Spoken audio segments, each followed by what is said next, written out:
مگر او که او خانه ویرانی را دیده، او که او بربادی دین و مذهب دیده، او که بیعزتی و حرمتی را دیده، او میگه از گشنگی میمیرم ولی ایگه پاره قبول کرده نمیتونم.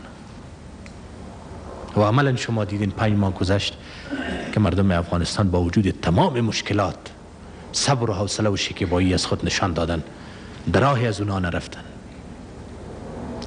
سریع برای شما میگم و پنهان نمی کنم، از مردم افغانستانی را پنهان نمی کنم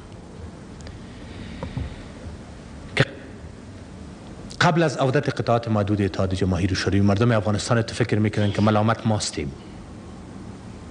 هرچی که میگفتین که ما قطاعات شوروی رو برای ازی خواستیم که از اونجا پاکستانی میه، از اونجا امریکایی میه، از اونجا عربی میه، سلاحهای گوناگون و مختلف میه، برای ازی که امنیت باشه، مردم قبول نمیکرد. میگفت نه، شما مجرم هستین، شوروی ها را آوردین کشور ما را اشغال کردن و بکشین شوروی ها را از اینجا.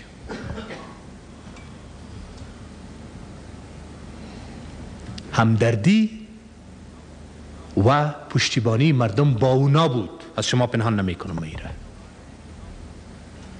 و اگر ای وطن ارتباط می داشتن، سران تنظیم ها را میگم، با ای وطن ارتباط می داشتن، در دست بیگانگان نمی بودن. استخبارات نظامی پاکستان و عربستان سعودی و امریکایی ها اینا را رهبری نمی کرد.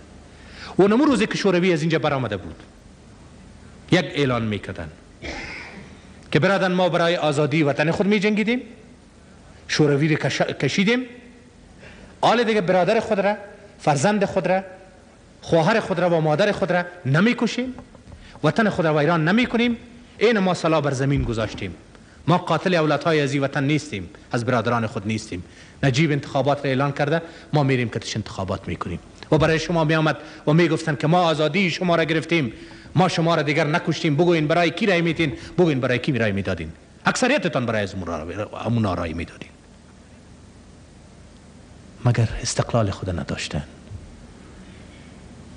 آزادی نداشتن، غلامان شده بودن. اونا اجازه ندادن برش. گفت نه، ملکت برو ویران کو، اسلامت برباد کو، عزت و ننگ و ناموست را لیلام کو. گله ما را باید برشان برسانین و میرسه برشان. برای که ما امروز خواهش میکنم که همه گپایی را که زدیم، همه گپایی که شما زدین، ایره برایشان نشر بکنن، که حداقل قضاوت بکنن. اگر در دلشان یک چیزی هست، در مغزشان چیز باقی مانده برای می وطن، برای می دین، برای اسلام، برای غیرت و ننگ افغانی، برای برادری، برای مسلمانی، برای افغانیت، برای اسلامیت،